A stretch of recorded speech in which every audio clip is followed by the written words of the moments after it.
Story शुरू होते ही हमें हमारे ड्रामा की फीमेल लीड वैन को दिखाया जाता है, जिसकी नजर अचानक हमारे मेल लीड जिन पर पड़ती है, जो सोचती हैं एक्चुअल में वो दोनों स्कूल टाइम में बॉयफ्रेंड और गर्लफ्रेंड थे और आज भी जिन इतने सालों बाद वैन को देखकर सोचता है, वैन के साथ बिताए हुए अपनी पुरानी यादें सोचने लगता है। वो दोनों किस कर रहे होते हैं तो अचानक वैन उसे बाइट कर लेती है। सीन प्रेजेंट में शिफ्ट होता है। जिनको गुस्सा आता है और वो उसके पास आ रहा होता है, क्योंकि 6 साल पहले वैन उसे बिना कुछ बताए छोड़कर चली गई थी, लेकिन वो उसे नजरअंदाज करके आगे बढ़ जाता है। एक्चुअली एक्सीडेंटली वैन जिन के टैटू पार्लर में आ गई थी और उसकी फ्रेंड बोलती है कि मैंने तुम्हें इसी टैटू आर्टिस्ट के बारे में बताया था, ये कितना हैंडसम है ना, और सुनने में आया है सभी लड़कियां इसके साथ सोना चाहती हैं, लेकिन आज तक इसने किसी को भी चांस नहीं दिया। फिर अचानक से वैन की फ्रेंड देखती है कि स्टूडियो पार्लर में इंटर्नशिप के लिए हायरिंग हो रही है, तो वैन को भी अप्लाई करने के लिए कहती है।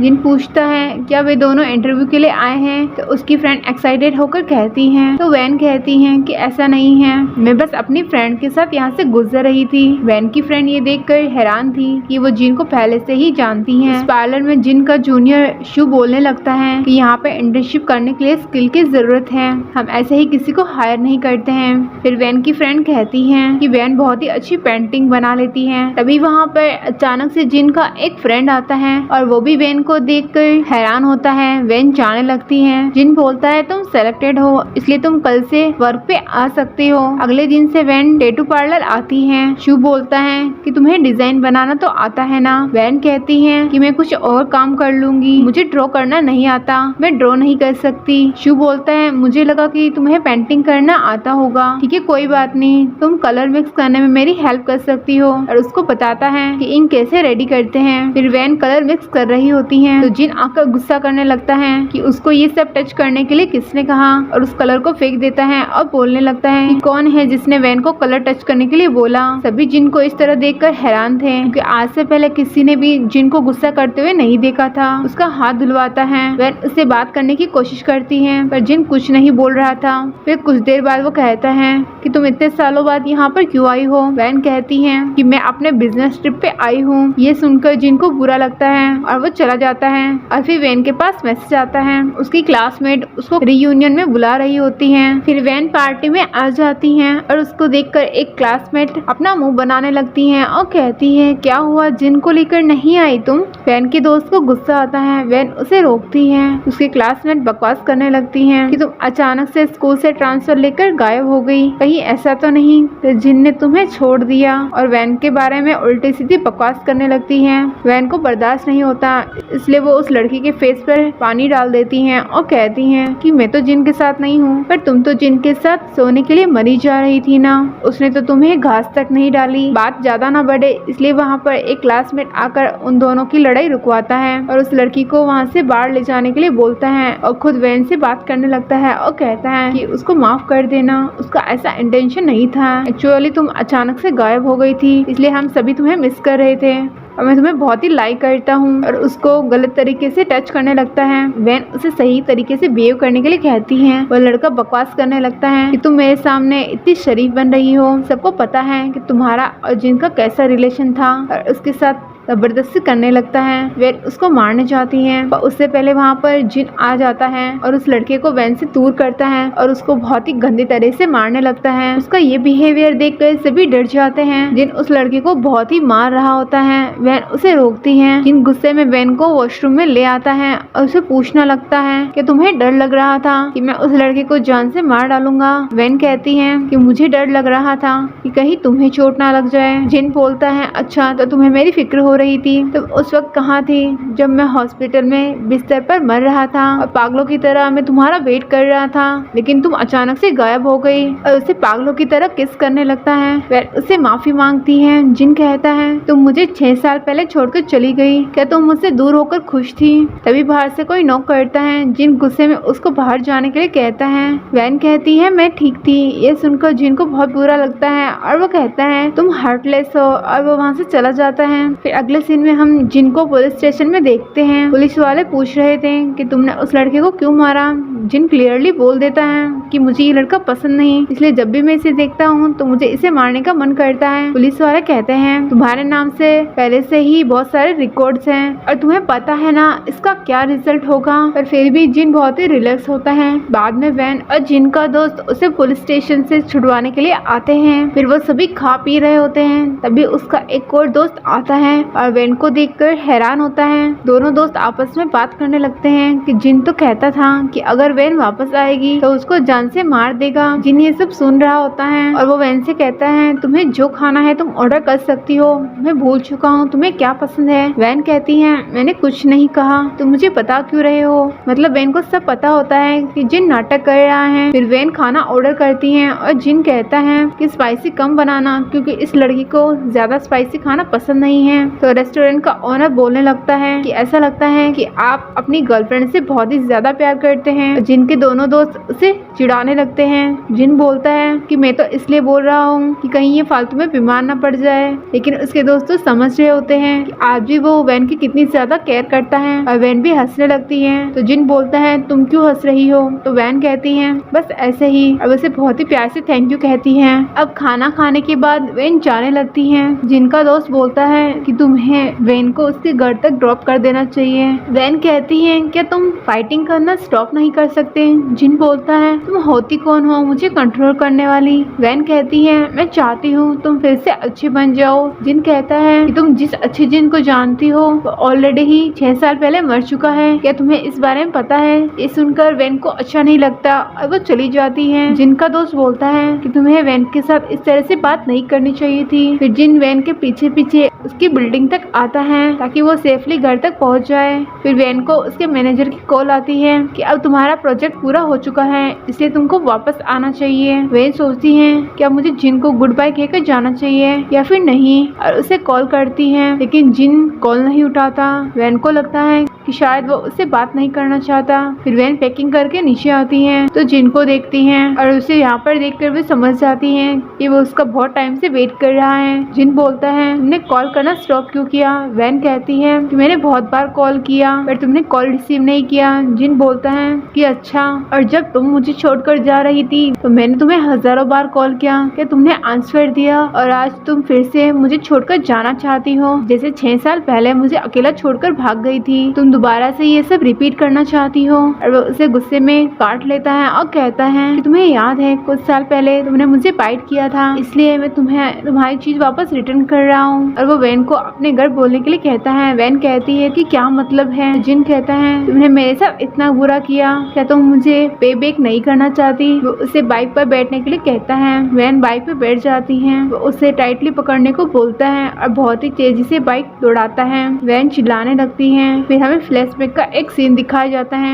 जिनकी मॉम उसको पैसे देते हुए कहती है कि यहाँ से इतने दूर चले जाओ ताकि किसी को पता ही ना हो कि तुम मेरे बेटे हो। जिन उन पैसों को फेंक देता है और बोलता है कि अब से मेरी कोई मॉम नहीं है। और वैन ये सब कुछ देख रही होती है। जिन वैन के पास आकर कहता है क्या तुम मरना चाहती हो। फिर सीन प्रेजेंट में शिफ्ट होता है। जिन बाइक को बहुत ही तेजी से दौड़ा रहा होता है। वैन बहुत डर रही होती है। जिन कहता है ये सब कितना ज्यादा एक्साइटिंग है ना। तो वैन सोचती है कि जिन आज भी पहले की तरह मलंग है। फिर वो दोनों वैन के घर पहुंचते हैं। फिर वैन जिन के घर आती है। वो बताता है कि उसका रूम ऊपर है। बाद में वैन नहाने जाती है तो देखती है कि पानी नहीं आ रहा। तो जिन से आकर बताती है। जो जिन कहता है वो रूम काफी टाइम से बंद है, इसलिए वहाँ पर वाटर सप्लाई कट हो गया है, तुम मेरे बाथरूम में नहा सकती हो। तो वैन को थोड़ा सा डर लग रहा होता है। जिन कहता है क्या हुआ, तुम्हें डर लग रहा है, जब तुम मेरे साथ थी तो मैंने तुम्हें कभी टच नहीं किया, तो तुम्हें क्या लग रहा है अब मैं तुम्हें खा जाऊंगा। और उसके पास आकर बोलता है कि शायद तुम्हें डरना जरूरी भी है क्योंकि मैं तो एक जानवर हूँ ना,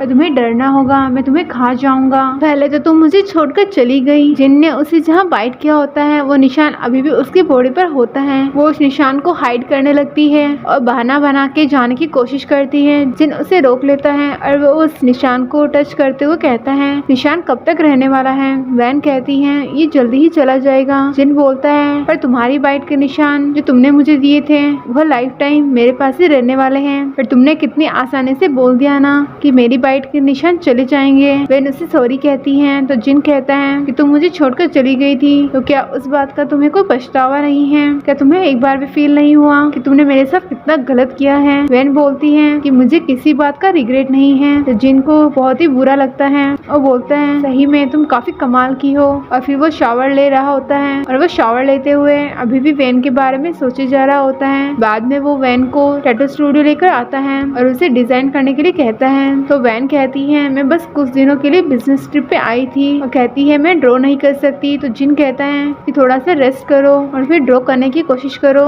फिर वैन हिम्मत करके ड्रॉ करने जाती है और उसके हाथ कांपने लगते हैं। ये देखकर हमें लगता है कि शायद वो किसी बात से ट्रोमेटाइज है। फिर हम देखते हैं बहुत सारी लड़कियां स्टूडियो के बाहर जिनको देख रही होती हैं और जब एक लड़की जिन से टैटू बनवाने के लिए आती है तो जिन बोलता है कि उसके पास टाइम नहीं है। लड़की कहती है क्या तुम्हें लगता है मैं तुम्हें पे नहीं करूंगी? मुझे पता है तुम इतना इजीली किसी का टैटू नहीं बनाते पर मैं तुम्हारा वेट करने के लिए रेडी हूँ। और फिर तभी वैन नीचे आती है और कहती है मैं ड्रॉ नहीं कर सकती तो क्या तुम मुझे कोई और काम दे सकते हो? तो जिन कहता है कि तुम्हारे हाथ किस लिए है? क्या मेरा टैटू स्टूडियो कोई चैरिटी ऑर्गेनाइजेशन है कि तुमसे काम नहीं हो पा रहा? वैन कहती है कि किसने कहा कि मैं कुछ नहीं कर सकती, बस मैं ड्रॉ नहीं करना चाहती। पर जिनको पता होता है कि वो बहुत ही अच्छी पेंटिंग बनाती है और वो उसे कहता है कि अगर तुम्हें प्रॉब्लम है तो तुम यहाँ से जा सकती हो। वो लड़की वैन के बारे में पूछती है कि कौन है? तो जिन कहता है कि वो मेरी क्लासमेट है। तो वो लड़की वैन से खुद को इंट्रोड्यूस करती है और वो अपना नाम फेंग बताती है और वो बहुत ही टाइम से जिन के पीछे लगी हुई है।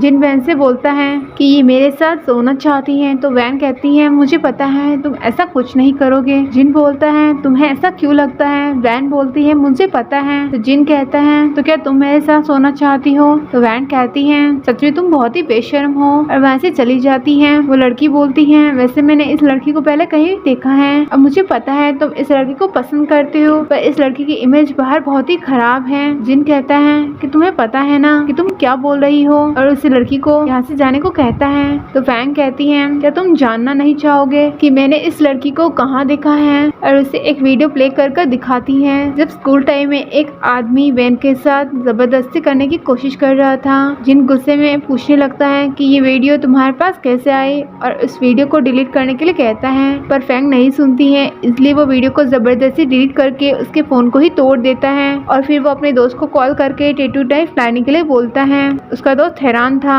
और वो उसको वो टूल्स लाकर देता है और डरते हुए कहता है इतनी रात में इस नाइफ का क्या करोगे? जिन बोलता है बस उसे कुछ काम है और टैटू इंस्ट्रूमेंट लेकर वहाँ से निकल जाता है। उसके दोस्त तो डर रहा होता है कि कहीं वो कुछ गलत कदम ना उठा ले, इसलिए वो जिन का पीछा करता है। जिन एक बदले से रास्ते से निकलकर जा रहा होता है और दूसरी साइड हमें वही आदमी दिखाया जाता है जिसने वैन के साथ जबरदस्ती करने की कोशिश की थी और वो अभी भी वैन के साथ गलत करने के बारे में सोच रहा होता है। तभी वहाँ जिन आकर इस आदमी को मारने लगता है और वो आदमी माफी मांगने लगता है और कहता है कि अब से वो वैन के साथ कुछ भी नहीं करेगा। लेकिन जिन तो उस आदमी की उंगलियां ही काट देता है और डर के मारे वो आदमी पैंट में ही सुसु कर देता है। फिर जिन उसे जान से मार रहा होता है तभी वहाँ पर उसका दोस्त पहुँच जाता है और उसे ऐसा करने से रोक लेता है। उसका फ्रेंड बोलता है क्या तुम इस आदमी को मारकर जेल जाना चाहते हो? जिन बोलता है कि मुझे कोई प्रॉब्लम नहीं है। उसका दोस्त बोलता है तुम वैन के चक्कर में मरते मरते बचे हो, तुम्हें पता है ना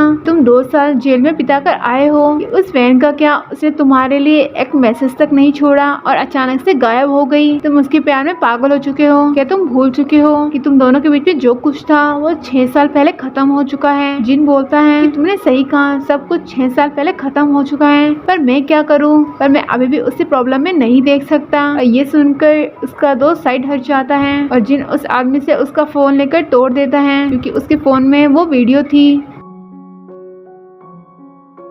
इस पार्ट में हम देखेंगे जिन उसे वार्न करता है कि आगे से तुम वैन के आसपास नहीं दिखाई देने चाहिए और वो उसे जान से मारने की भी धमकी देता है। जिन का दोस्त जल्दी से एम्बुलेंस को कॉल करता है। जिन बहुत ही ड्रिंक कर रहा होता है और वो आराम से नीचे बैठकर वैन के रूम की ओर देख रहा होता है। थोड़ी देर बाद जिन ऊपर आता है वैन के लिए खाना लेकर। वैन खुश होते हुए खाना खाने लगती है और उससे पूछती है क्या तुमने खाना खाया? तो जिन उसे झूठ कहता है पर वैन को पता था कि उसने अभी तक खाना नहीं खाया, इसलिए वो खाने को एक बाउल में निकाल कर उसे देती है। पर जिन उसी के हिस्से का खाने लगता है और वैन से बोलता है कि अगर तुम इतना कम खाओगी तो बुरे लोगों से फाइट कैसे करोगी। तभी वैन की नजर उसके कपड़ों पर पड़ती है जहाँ पर ब्लड लगा होता है। वो ये देखकर हैरान होती है और कहती है कि तुम्हें कोई चोट लगी है। पर जिन बाहर जाकर स्मोक करने लगता है और अचानक से अंदर आकर उसे किस करने लगता है तो वैन उसे रोकती है। जिन कहता है तुम मुझसे दूर चली गई तो मुझे लगा तुम मेरे बिना बहुत खुश हो,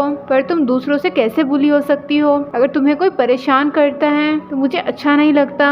मैं उन लोगों को जान से मार दूंगा। मैं तुम्हें सेव करने के लिए कुछ भी कर सकता हूँ। और उसके क्लोज होने लगता है तो वैन उसे कुछ भी करने से मना करती है। पर जिन कहता है तुम मुझे मना नहीं कर सकती और उसके साथ इंटीमेट होने लगता है। तो वैन कहती है कि प्लीज मैं तुमसे रिक्वेस्ट करती हूँ ऐसा मत करो। तो जिन पीछे हट जाता है और उसके फेस को टच करने जाता है तो वैन अपना मुंह एक साइड कर लेती हैं। ये देखकर जिनको हर्ट होता है और वो कहता है मतलब अब तुम्हें मेरे टच से भी प्रॉब्लम हो रही है। तो वैन कहती है ऐसा नहीं है। तो जिन हंसने लगता है और उसकी हंसी में भी हमें एक दर्द दिखता है और बोलता है कि मुझे पता है तुम बहुत ही ब्रेव गर्ल हो, तुमने उस दिन बहुत ही अच्छा काम किया। वैन को कुछ नहीं समझ आता कि वो किस बारे में बात कर रहा है। जिन कहता है कि तुम आज भी वैसे ही हो जैसे 6 साल पहले थी। मेरे एक किस करने से तुम्हारी बॉडी रेड हो जाती है। और कहता है तुम चिंता मत करो, मैं आगे से कुछ नहीं करूंगा। वैसे भी मैं अब रेस में बिजी रहूंगा तो काफी दिनों तक मैं घर पे नहीं रहने वाला। फिर अगले सीन में हम देखते हैं वैन और उसकी दोस्त आपस में बात कर रही होती हैं और उसकी फ्रेंड कहती हैं कि जेम के मेंबर्स रेस करने वाले हैं और सुनने में आया है कि जेम का बॉस बहुत ही हैंडसम है, तुम्हारे एक्स बॉयफ्रेंड से भी ज्यादा हैंडसम। वैन बोलती है क्या तुम्हें चेहरे याद न रखने की प्रॉब्लम है क्या, क्योंकि जिन ही जेम का बॉस होता है। वैन की दोस्त कहती है कि हमें चलना चाहिए कि उसको देखने का लाइफ में बार बार हमें चांस नहीं मिलेगा। और सुनने में आया है बहुत सारी लड़कियां जेम के बॉस के साथ नाइट स्पेंड करना चाहती हैं और पता नहीं कितनी सारी लड़कियों ने ट्राई भी किया है। वैन कहती है तो क्या हुआ, वो लड़कियां इस काम में सफल हो पाई। उसकी दोस्त बोलती है बिल्कुल भी नहीं। तो वैन कहती है मुझे पता था। उसकी दोस्त कहती है कैसे, तुम उसे कैसे जानती हो। फिर हमें फ्लैशबैक का एक सीन दिखाया जाता है। जिन वैन को किस कर रहा होता है और उसकी बॉडी रेड हो जाती है। जिन कहता है मेरे किस करने से तुम्हारी बॉडी रेड हो जाती है और अगर क्या होगा फ्यूचर में हम कुछ और करें। तो वैन उसको ये सब कहने से मना करती हैं और शर्माने लगती हैं। जिन कहता है कि जब से तुमने मुझे किस किया है मैं तब से तुम्हारा हो चुका हूँ और मेरी बॉडी पे सिर्फ तुम्हारा हक है, तुम्हारे अलावा मुझे कोई टच भी नहीं कर सकता। और फिर सीन प्रेजेंट में शिफ्ट होता है। तो वैन कहती है कि मैंने उसे कभी देखा तो नहीं पर मुझे पता है कि वो किसी लड़की को टच नहीं कर सकता। फिर हम देखते हैं वो दोनों रेस देखने आती हैं। वैन की दोस्त जेम के बॉस से मिलने के लिए बहुत ही एक्साइटेड होती हैं, इसलिए उसके पास चलने को कहती हैं पर वहाँ जाना अलाउ नहीं था। तो वैन की फ्रेंड कहती हैं जेम का बॉस मेरी फ्रेंड का बॉयफ्रेंड है। तो वैन उसको ऐसा बोलने से मना करती हैं। फिर वैन की फ्रेंड एक्साइटमेंट में पूछती हैं कि आप सब में से जेम का बॉस कौन है, मुझे उनका ऑटोग्राफ चाहिए, प्लीज मैं रिक्वेस्ट करती हूँ। जिनका दोस्त लोगो दिखाता है तो वैन की फ्रेंड बोलती है कि आप सभी जेम के मेंबर्स हो। तो उसको समझ आ जाता है कि जिन ही जेम का बॉस है और वैन का एक्स बॉयफ्रेंड। तो कहने लगती हैं कि तुमने मुझे पहले क्यों नहीं बताया। तो वैन कहती है तुमने मुझे बोलने का मौका ही तो नहीं दिया। जिन वैन से कहता है तुम यहाँ पे क्या कर रही हो। तो वैन कहती है मैं तुम्हें रेसिंग करते हुए देखने के लिए आई हूँ। तो जिन कहता है आई थिंक जितना मुझे याद है तुम्हें रेस में कोई इंटरेस्ट नहीं है। फिर वैन उसे बीच चैट पे ऐड करती हैं और उसे चैट करने लगती हैं और कहती हैं कि मुझे पता है तुम बेस्ट हो और तुम ही जीतोगे। और फिर जिन का कॉम्पिटिटर उसे आवाज देता है पर जिन वैन से चैट करने में बिजी होता है इसलिए वो उसे इग्नोर कर देता है। ये देखकर उस कॉम्पिटिटर को उस पर गुस्सा आता है कि उसने मुझे इग्नोर किया। जिन बोलता है क्या हुआ, तुम्हें मेरे साथ फाइट करनी है क्या, अगर दम है तो आगे बढ़ के दिखाओ। पर वो लड़का डर के मारे वहाँ से पलटी मार लेता है। फिर जिन रेस के लिए जा रहा होता है तो सभी लड़कियां उसे चीयर्स करने लगती हैं। जिन वैन से कहता है कि तुम भी मेरे साथ पार्टिसिपेट कर सकती हो। तो वैन कहती है ऐसा पॉसिबल है। तो जिन कहता है बिल्कुल और वो उसे बाइक पे बिठा लेता है और कहता है कि टाइट से पकड़ लेना नहीं तो तुम गिर सकती हो। और रेसिंग शुरू होती है। जिन बाइक बहुत ही स्पीड से चला रहा होता है वैन ये देखकर बहुत डरने लगती है, इसलिए जिन उसे आगे बिठा लेता है और फाइनली रेस जिन जीत लेता है। अब जिन के सारे फैंस पूछने लगते हैं कि आखिरकार ये लड़की है कौन जो आपके साथ बाइक पे बैठी थी, तो जिन कहता है ये मेरी एक्स गर्लफ्रेंड है। और फिर सभी जिन की तारीफ करने लगते हैं और जीत की खुशी में सभी पार्टी कर रहे थे। तो वैन और उसके फ्रेंड्स को भी ज्वाइन करने के लिए कहता है। तभी वैन के पास एक कॉल आती है और वो बात करने के लिए वहाँ से चली जाती है। और वो कॉल उसकी आंटी की होती है जो हॉस्पिटल से बोल रही होती है, क्योंकि हॉस्पिटल में उसकी ग्रैंडमा एडमिट होती है और वैन को उसकी ग्रैंडमा की फिक्र होने लगती है। पर उसकी आंटी कहती है कि फिक्र की कोई बात नहीं है, ग्रैंडमा तो आउट ऑफ डेंजरस है, लेकिन अभी भी हॉस्पिटल के बिल पे करने बाकी हैं। तो वैन कहती है वो पैसों का इंतजाम जल्दी से कर देगी। और फिर जिन के दोस्त वैन से पूछते हैं कि क्या हुआ, तुम अभी भी जिन से प्यार करती हो या नहीं? तुम्हें पता भी है कि जिस आदमी ने तुम्हारे साथ गलत करने की कोशिश की थी, जिन ने उस आदमी की फिंगर्स को काट दिया है और वो तो उसको जान से मारने वाला था, लेकिन हम टाइम पर पहुंच गए और उसे रोक लिया। वैन को याद आता है कि तभी उसी दिन जिन के कपड़ों पर ब्लड लगा हुआ था और वह उसे उस दिन के लिए ब्रेव बोल रहा था, क्योंकि वो आदमी उसके साथ गलत करने की कोशिश कर रहा था और उसने ब्रेवली उस आदमी का सामना किया। जिनका दोस्त कहता है कि तुम्हें कोई आइडिया नहीं है, तुम्हारी वजह से वो आज तक गिल्ट में जीते हुए आ रहा है। और ये जानते हुए वैन को बहुत ही बुरा लगता है। ये सब जानने के बाद वैन जिन को किसी पीसफुल प्लेस पर चलने को कहती है और फिर जिन उसे किसी सुंदर जगह पर लेकर आता है और वैन उसकी तारीफ करने लगती है। तो जिन कहता है कि तुम्हें आज क्या हो गया है, तो वैन उसको अपने पास बुलाकर स्टार देखने को कहती है। पर जिन कहता है कि मुझे इन सब में कोई इंटरेस्ट नहीं है और वो उसके पास में आकर बैठ जाता है। वैन अचानक से उसे किस कर लेती है। तो जिन बोलता है कि तुम्हें क्या हुआ, कि तुम्हें पता है ना कि तुम क्या कर रही हो? तो वैन कहती है कि आज वो उसके साथ सब कुछ करना चाहती हैं जो 6 साल पहले वे कर नहीं पाए। तो जिन कहता है कि तुमने जो 6 साल पहले मेरे साथ गलत किया, क्या तुम उसका पछतावा करने के लिए ये सब करना चाहती हो? और ये सब करने की तुम्हारी हिम्मत कैसे हुई? और ये सब करने के लिए मैं तुम्हारी जान भी ले सकता हूँ। वैन कहती है तुमने मेरे लिए बहुत कुछ किया है, मेरे पे तुम्हारा बहुत बड़ा एहसान है। तो जिन कहता है तुम ऐसा करना चाहती हो तो ठीक है। और फिर वो उसे किस करने लगता है और कहता है कि अभी भी तुम्हारे पास मौका है, फिर बाद में इन सब के लिए रिग्रेट मत करना। तो वैन कहती है मुझे कोई रिग्रेट नहीं होने वाला। जिन उसको डेट पर लेके आता है और प्रोटेक्शन दिखाते हुए कहता है कि जिस दिन तुम यहाँ पे आई थी उसी दिन मैंने इसे बाय किया था। और उसके साथ इंटीमेट होने लगता है और कहता है क्या तुम्हें डर लग रहा है? तो वैन कहती है मैंने देखा था कि तुम्हारे पास मेरी एक फोटो थी। तो जिन कहता है कि हाँ, मैं हमेशा उस फोटो को अपने पास रखकर ही सोता हूँ। और उसके साथ इंटीमेट होने लगता है और वो दोनों एक दूसरे के साथ नाइट स्पेंड करते हैं। और फिर वैन अपने होम टाउन जा रही होती है और देखती है कि जिन भी यहीं पे है। तो पूछती है कि तुम यहाँ पे क्या कर रहे हो? तो जिन कहता है कि तुम इतना इजीली मुझे छोड़कर नहीं जा सकती, अभी भी पे करना बाकी है, एक बार से मेरा कुछ भी नहीं होने वाला। वैन बोलती है तुम कब तक चाहते हो कि मैं तुम्हें पे बैक करूं? तो जिन कहता है मुझे अभी तो इस बारे में कुछ ज्यादा नहीं पता, पर टाइम आने पे मैं तुम्हें सब बता दूंगा।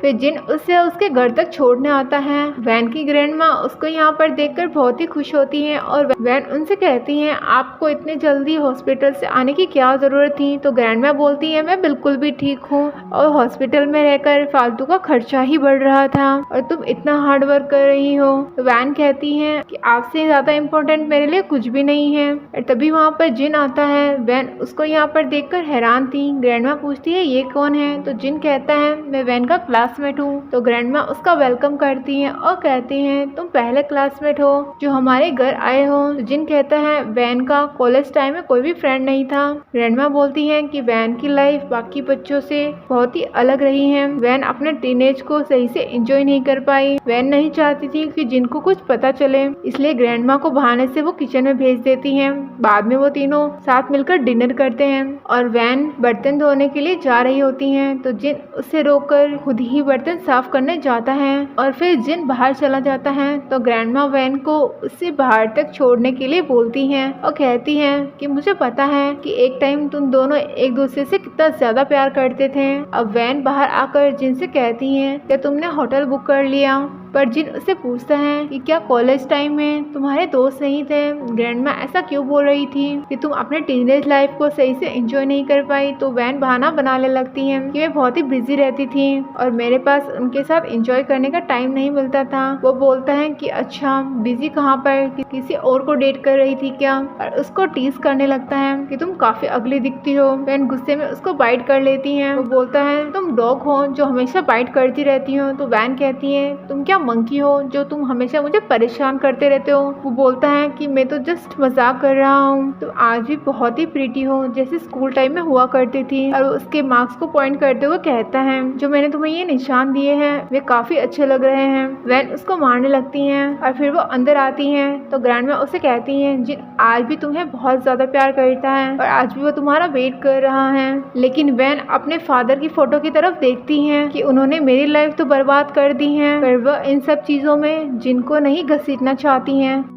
फिर हम देखते हैं जिन अपने फ्रेंड्स के साथ कहीं जा रहा होता है। उसके दोस्त वैन को देखकर कहते हैं ये लड़की कितनी ब्यूटीफुल है। फिर जिन वैन के पास आता है, वैन नशे में होती है और वो जिन से कहती है कि मुझे पता था कि तुम मेरे पास जरूर आओगे। जिन कहता है क्या तुमने पी रखी है? वैन कहती है बिल्कुल भी नहीं, मैं तो यहाँ पर बैठ के बस ठंडी ठंडी हवा खा रही हूँ। जिन देखता है कि उसके पैरों में स्लीपर्स नहीं है। वैन कहने लगती है पता नहीं मेरे सैंडल कहाँ पर चले गए और वो नशे में एकदम पागलों की तरह बिहेव कर रही होती हैं। जिन कहता है कि तुमने पी रखी है और यहाँ पर अकेले घूम रही हो, अगर तुम्हें कुछ हो गया तो वैन कहती है तुमने मुझे फाइटिंग सिखाया तो है ना। इसके बाद हमें फ्लैशबैक का एक सीन दिखाया जाता है। जिन वैन को फाइट करना सिखा रहा होता है। वैन बहुत ही टायर्ड हो चुकी थी और कहती है कि दूसरों के बॉयफ्रेंड अपनी गर्लफ्रेंड के साथ क्वालिटी टाइम स्पेंड करते हैं और तुम हो कि मुझे फाइटिंग सिखा रहे हो।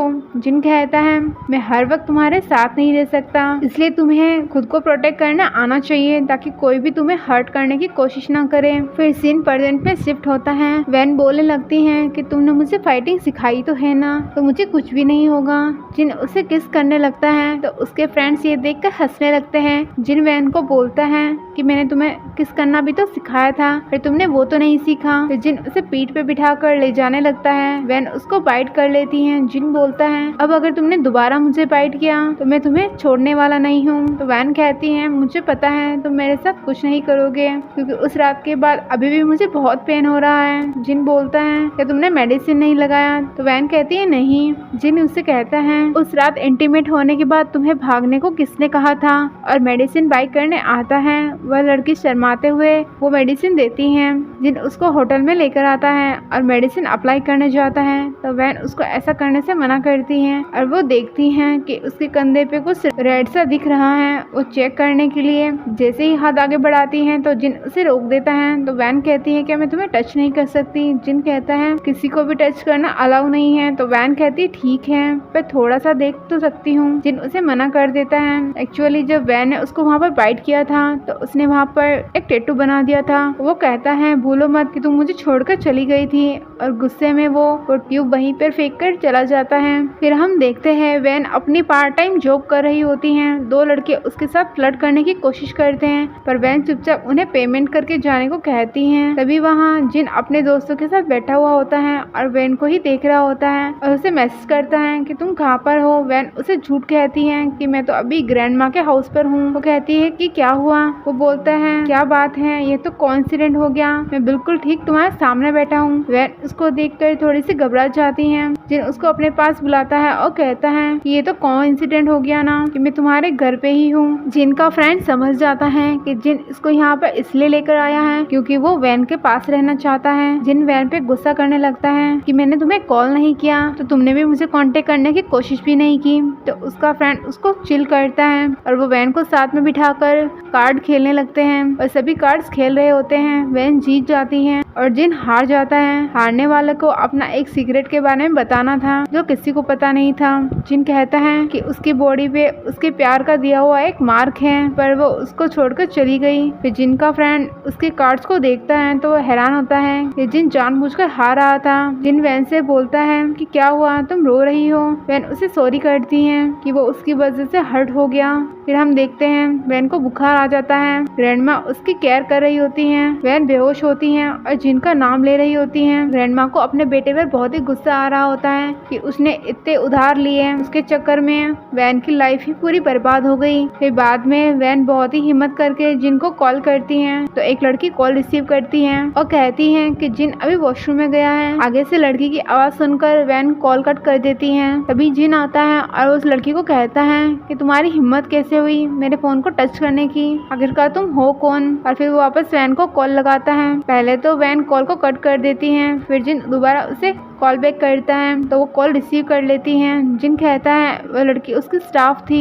ग्रैंडमा को वैन के लिए बहुत ही बुरा फील हो रहा होता है। वो 6 सालों से अपने फादर के कर्जे को भर रही है और वो अपनी जिंदगी सही से एंजॉय नहीं कर पा रही। वैन कहती है कि आप टेंशन मत लो, मैं बिल्कुल ठीक हूँ। फिर वैन देखती है जिन उसे मिलने के लिए आया है। वैन उसे देखकर बहुत ही खुश होती है और जल्दी से बाहर आती है और वहाँ पे उसके फ्रेंड भी आ जाते हैं और कहने लगते हैं कि हम तो रेसिंग कर रहे थे, पता नहीं जिन तुमसे मिलने कब आ गया और यहाँ पर ठंड में हमारी जान निकल रही है। जिन कहता है ठीक है अब तुम लोग जाओ, इसलिए वो चले जाते हैं और वैन जिन को स्मोक करने से मना करती हैं। जिन कहता है कि यही तो मुझे पेन से फाइट करने में मदद करता है। अब जिन को भूख लगती है और वैन जहाँ रहती थी वो एक छोटा सा टाउन होता है और इस वक्त सारे रेस्टोरेंट बंद होते हैं, इसलिए वो उसे घर चलकर खाने को कहती हैं। जिन कहता है अच्छा तुम्हें कुकिंग आती है क्या। वैन को कुकिंग नहीं आती है तो जिन उसे कहीं और खाने के लिए ले जाता है और उसको सिटी में लेके आता है और कहता है कि सही से खाओ, कितनी वीक हो गई हो। वैन उसको ऐसा परेशान करने से मना करती है। जिन फिर भी उसके साथ फ्लर्ट करने लगता है। फिर वैन को ठंड लग रही होती है। जिन उसका हाथ अपने पॉकेट में रख लेता है। तभी अचानक से स्नो होने लगती है। जिन कहता है तुम मुझे विंटर में अकेला छोड़कर चली गई, मैं तुम्हारे साथ स्नो भी एंजॉय नहीं कर पाया। वैन ऐसा करने के लिए सॉरी कहती हैं। तभी वहाँ पर कुछ मीडिया स्टूडेंट आ जाते हैं और दोनों से रिक्वेस्ट करने लगते हैं कि क्या वे दोनों की फोटो क्लिक कर सकते हैं। तो वैन उसको परमिशन दे देती है। वे स्टूडेंट दोनों को क्लोज होने के लिए कहते हैं तो वैन थोड़ा सा डर रही होती है तो जिन उसे किस करने लगता है। वे स्टूडेंट उन दोनों की प्यारी सी पिक क्लिक कर लेते हैं और उससे पूछते हैं इस फोटो का कैप्शन क्या होना चाहिए। जिन कहता है किसिंग इन पेन तो वैन उसको देखने लगती है। बाद में वैन की दोस्त जिन और उसके फ्रेंड्स के पास आती हैं और जिन का दोस्त वैन को साथ में प्ले करने के लिए कहता है। जिन कहता है ये तो बच्चों का खेल है। उसका फ्रेंड बोलता है कि ठीक है, फिर हम शर्त लगाते हैं जो भी हारेगा उसे रूम में मौजूद किसी एक को किस करना होगा। जिन वैन को खेलने के लिए बोलता है और कहता है कि अगर तुम जीत गई तो अच्छी बात है, पर हार गई तो मैं तुम्हारा साथ देने के लिए रेडी हूँ। पर वैन तो ये गेम बहुत ही अच्छे से खेल रही होती है। जिनका दोस्त हार जाता है और उसके फ्रेंड को किसी और को किस करना होता है तो वो अपने दूसरे फ्रेंड को किस करने जा रहा होता है और उसका दूसरा फ्रेंड तो बहुत ही डर रहा होता है। जिन बोलता है कि छोड़ जाने दो और उसके फ्रेंड की जान में जान आती है। अब सबके जाने के बाद जिन वैन को टीज करने लगता है कि मुझे किस करो। और तभी वहाँ पर जिन का एक दुश्मन होता है और उसे पता चल जाता है कि वैन जिन की गर्लफ्रेंड है तो उससे बदला लेने की सोचता है। बाद में जिन वैन को उसके घर छोड़ने आता है और उसको चिढ़ाने लगता है कि शायद अब तक तुम्हारा वो निशान गायब हो चुका है, अगली बार तुम्हें मैं बहुत ही जेंटल तरीके से बाइट करूंगा। तो वैन उसे इस तरह से चिढ़ाने से मना करती हैं। फिर हम देखते हैं जिनका वो दुश्मन जिनकी वजह से वैन के साथ बदतमीजी करने लगता है और कहता है कि तुम्हारी फोटो मैं जिनको सेंड करने वाला हूँ। फिर देखता हूँ कि क्या होता है और वो वैन के साथ जबरदस्ती करने लगता है। वैन उसको मारकर वहाँ से भागती है। तभी सामने से जिन आता है और वैन को इस हालत में देखकर उसे बहुत गुस्सा आता है और वो उन दोनों को बहुत ही बुरी तरह से मारने लगता है। इसी बीच उसे चोट लग जाती है और वैन डर जाती है। जिन उसको दूर रहने के लिए कहता है। बाद में जिन वैन को डॉक्टर के पास लेकर जाता है। वैन का हाथ फ्रैक्चर हो गया था इसलिए डॉक्टर से उसको सही से ट्रीट करने के लिए कहता है। वैन कहती है कि मैं ठीक हूँ और वो उसका ट्रीटमेंट करवाने के लिए कहती है। फिर तभी नर्स जिनको बुलाती है। जिन चला जाता है और वैन डॉक्टर से पूछती है कि जिन का हाथ ठीक तो है ना। डॉक्टर कहता है चोट ज्यादा गहरी नहीं है, कुछ दिनों में ठीक हो जाएगी। अब जिन दोबारा पुलिस स्टेशन में था और पुलिस वाले गुस्सा कर रहे होते हैं कि वो हमेशा ही इन सब मामलों में इन्वॉल्व रहता है। जिन तो अभी भी रिलैक्स होता है। अब बहुत ज्यादा रात हो गई थी। वैन अपने होम टाउन जा नहीं सकती थी इसलिए जिन उसको अपने घर ले आता है और उसको ड्रिंक करने के लिए देता है। वैन पूरी पी जाती है और वो और पीने के लिए डिमांड करती है। जिन कहता है तुम मेरे साथ सामने पी रही हो, क्या तुम्हें मुझसे डर नहीं लगता? और वो उसे किस करने लगता है और कहता है कि सोच लो, अगर तुम ड्रंक हो गई तो मैं तुम्हें जाने नहीं दूंगा। और उसको और पीने के लिए देता है तो वैन उसको भी जल्दबाजी में पी लेती है। जिन उसे रोकता है और कहता है तुम पहले ही बहुत पी चुकी हो, इसलिए रहने दो। वैन कहती है मैं तो बिल्कुल भी ड्रंक नहीं हूँ। इसी बीच दोनों में बहस होने लगती है। वैन कहती है क्या तुम मुझे देखकर खुश हो? जिन बोलता है हाँ मैं बहुत ही खुश हूँ। जिन स्मोक कर रहा होता है, वैन भी स्मोक करने लगती है और हंसने लगती है और जिन से कहती है प्लीज तुम स्मोक छोड़ दो, ये तुम्हारी लाइफ को कम करेगा। अगर तुम चाहो तो मैं तुम्हारी जगह पे स्मोक कर सकती हो। ये सुनते ही जिन उसे किस करने लगता है और दोनों ही रोने लगते हैं। फिर बाद में जिन उसे सुलाता है। वैन कहती है तुम हैप्पी हो ना? जिन बोलता है बिल्कुल, मैं बहुत ही ज्यादा हैप्पी हूँ। अगली सुबह वैन ब्रेकफास्ट कर रही होती है। उसका एक हाथ फ्रैक्चर था तो वो बहुत ही अजीब तरीके से खा रही होती है। जिन उसको ऐसा देख कर हंसने लगता है। बाद में जिन वैन को हॉस्पिटल लेकर आता है। अब वैन का हाथ पहले से ठीक था। फिर वो दोनों खाना खा रहे होते हैं। वैन उसे बहुत ही प्यार से खिला रही होती है। वैन उसे कपड़े उतारने के लिए कहती है क्योंकि वो देखना चाहती थी कि उसको कितनी चोट आई है। पर जिन कहता है तुम बहाने से मेरी बॉडी देखना चाहती हो ना? वैन कहती है ऐसा कुछ भी नहीं है। अब दोनों हॉस्पिटल रूम में आते हैं। वैन फिर से उसे कपड़े उतारने के लिए कहती है। जिन कहने लगता है तुम मेरे सामने गुंडी बनने की कोशिश कर रही हो और उसे किस करने लगता है और कहता है मेरे कपड़े बस मेरी गर्लफ्रेंड ही उतार सकती है और तुम्हारी हिम्मत कैसे हुई ऐसा बोलने की? तभी जिन के पास उसके फ्रेंड का कॉल आता है और उसे बाहर बुला रहा था। इसलिए जिन बोलता है कि कपड़े उतारने वाली बात हम वापस आके करते हैं। अब सारे दोस्त मिलकर एंजॉय कर रहे थे। वैन ड्रिंक करने जाती है तो जिन उसके ड्रिंक लेकर खुद ही पीने लगता है और कहता है तुम्हें मुझे ही संभालना पड़ेगा। वैन जिन से पूछती है कि तुमने कॉलेज में कौन सा कोर्स किया है? जिन बोलता है कि वो कॉलेज नहीं गया। वैन पूछती है ऐसा क्यों? उसके फ्रेंड्स को पता था कि वो 2 साल तक जेल में था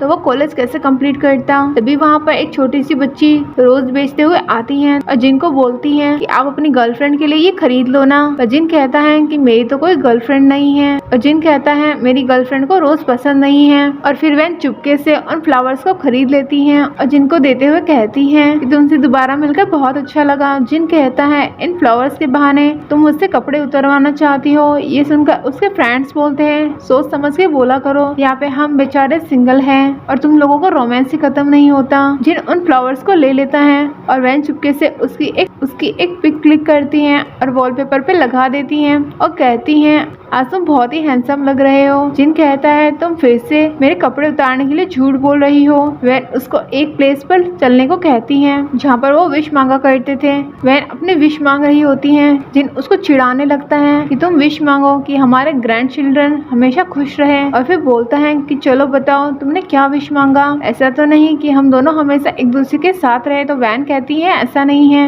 जिन बोलता है फिर तुम इतनी रेड क्यों हो रही हो? वैन उसे टीज करने से मना करती है। थोड़ी देर बाद जिन उसे एक सरप्राइज देता है और कहता है कि मैं तुम्हें फिर से परस्यू करना चाहता हूँ। तो वैन कहती है कि तुम क्या बोल रहे हो? जिन कहता है मैं तुम्हें अभी भी उतना ही पसंद करता हूँ, इसलिए मैं तुम्हें वापस अपनी लाइफ में लाना चाहता हूँ। वैन उसे हक कर लेती है। बाद में दोनों होटल रूम में आते हैं। जिन कहता है कि तुम मुझे अनड्रेस करने की बात कर रही थी। वैन उसके कपड़े को उतार कर देखने जाती है और उसे निशान देकर याद आता है कि कैसे स्कूल टाइम में जब कुछ लड़के उसके साथ गलत करने की कोशिश कर रहे थे तो जिन उसको बहुत ही बुरी तरह से मारा था और इसी वजह से उसे ये इंजरी हो गई थी। वैन उसकी बॉडी पे ये निशान देखकर रोने लगती है पर जिन उसको रोने से मना करता है और कहता है मैं बिल्कुल ठीक हूँ। वैन उसके निशान पर किस करती है। जिन कहने लगता है कि अगर तुम मुझे ऐसे ही किस करती रही तो मैं पागल हो जाऊंगा। लेकिन वैन रुक नहीं रही थी, इसलिए जिन उसे रोकता है और कहता है कि तुम मरना चाहती हो। वैन कहती है अगर मौका मिले तो मैं तुम्हारे लिए मरने के लिए भी रेडी हूँ। ये सुनकर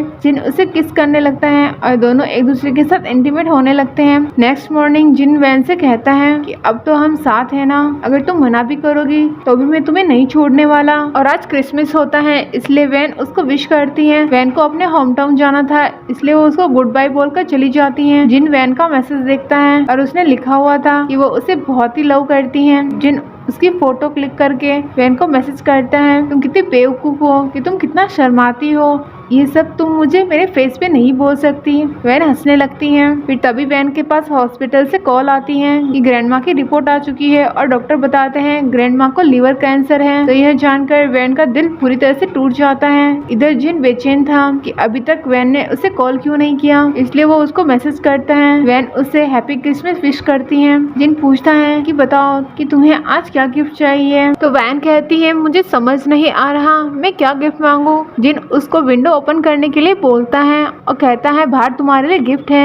और वैन देखती है तो जिन उसके घर के बाहर था। तो वो उसे देखकर बहुत ही इमोशनल हो जाती है और वो उसे अपने हाथ से बनाया और स्टॉल देती है। तो जिन बहुत ही खुश होता है और उसे किस कर लेता है और कहता है तुम कहाँ बिजी थी जो तुमने मुझे रिप्लाई नहीं किया। तो वैन उसको सॉरी करती है और वैन देखती है जिनसे उसके डैड ने कर्जा लिया था वो लोग पैसे लेने के लिए आ गए। तो भागकर ग्रैंडमा के पास जाती है और उन्हें रूम के अंदर जाने के लिए कहती है पर वे आदमी जल्दी से पैसे पे करने के लिए कहते हैं। वैन कहती है उसने ऑलरेडी पैसे दे दिए हैं पर वे लोग इंटरेस्ट के पैसे मांग रहे होते। तो वैन कहती है कि वो जल्दी से चुका देगी पर वे लोग नहीं सुन रहे थे। ग्रैंडमा उन लोगों पर गुस्सा करने लगती है। वो आदमी कहता है कि तुम्हारे पिताजी ने जो भी पैसा लिया है उसकी भरपाई तो तुम ही करोगी। और वो वैन को जबरदस्ती ले जाने की कोशिश करता है पर जिन वहाँ पर पहुंचकर उन आदमियों को मारने लगता है और ग्रैंडमा को अंदर ले जाने के लिए कहता है। ग्रैंडमा अचानक से बेहोश हो जाती है इसलिए दोनों उसे हॉस्पिटल लेकर जाते हैं। और जिनको भी पता चल चुका था कि वैन उसको अचानक से क्यों छोड़कर चली गई। इधर ग्रैंडमा की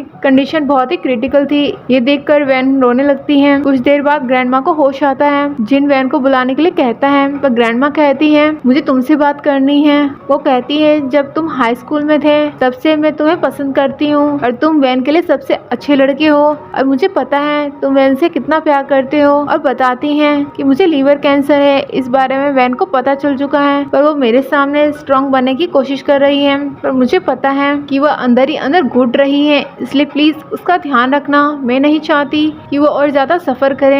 मुझे पता है मेरे पास ज्यादा टाइम नहीं है।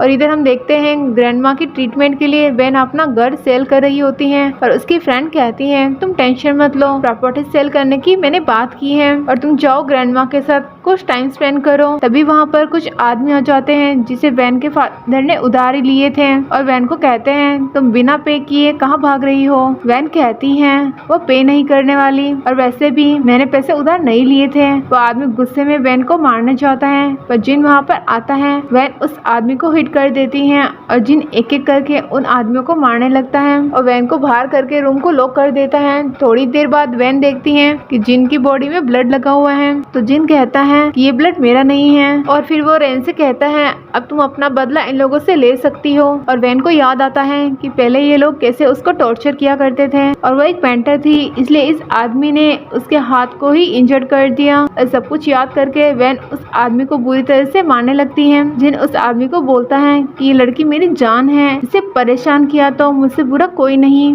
और उन लोगों को ग्रैंडमा से सॉरी करने के लिए कहता है। अब ग्रैंडमा इस दुनिया में नहीं थी इसलिए वैन बहुत ही दुखी थी। जिन उसे काम डाउन करने की कोशिश करता है। वैन कहती है ग्रैंडमा के जाने के बाद मेरे पास कुछ भी नहीं रहा। पर जिन कहता है मैं हूँ ना तुम्हारे पास, मैं तुम्हें छोड़कर कभी नहीं जाऊंगा। वैन बहुत ही सैड होती है और कहती है क्या सिगरेट है, मैं स्मोक करना चाहती हूँ। जिन उसे खुद स्मोक करके उसे किस करने लगता है और कहता है कि आगे से तुमने स्मोक करने के बारे में सोचा ना तो मैं ऐसे ही करूंगा। और उसे हैप्पी करने की कोशिश करता है। वैन बोलने लगती है मुझे तुम्हें किस करने का मन कर रहा है। तो जिन उसे किस करता है। अब हम कुछ टाइम बाद का सीन देखते हैं। वैन शॉवर ले रही होती है तो जिन उसको अपने पास खींचकर बोलता है कि तुम्हारे अंदर से बहुत ही अच्छी स्मेल आ रही है। वैन उसको परेशान करने से मना करती है। जिन कहता है अब मुझे रीजन पता चल गया कि 6 साल पहले तुम मुझे क्यों छोड़कर गई थी। तब मुझे लगा शायद तुम्हारा मन मुझसे भर गया है, अब तुम मेरे साथ नहीं रहना चाहती। पर वैन कहती है ऐसा नहीं था। मैं जब 6 साल पहले ग्रैंडमा के साथ होम टाउन में रहने गई थी तो ग्रैंडमा उसे एक बार जिन को कॉल करके बताने के लिए कहती है। पर वैन कहती है कि जिन का अपना फ्यूचर है, वो अपनी वजह से उसके फ्यूचर को खराब नहीं कर सकती। इसके लिए ग्रैंडमा को बहुत ही बुरा लगता है। और आज वैन जिन से कहती है मैं तुमसे बहुत ही लव करती हूँ। जिन उसे किस करने लगता है और कहता है कि मुझे बहुत ही अच्छा लगता है जब तुम मुझे बाइट करती हो। इसी के साथ इस स्टोरी की हैप्पी एंडिंग होती है। गाइस, आपको ये स्टोरी कैसे लगी आप मुझे कमेंट करके जरूर बताना।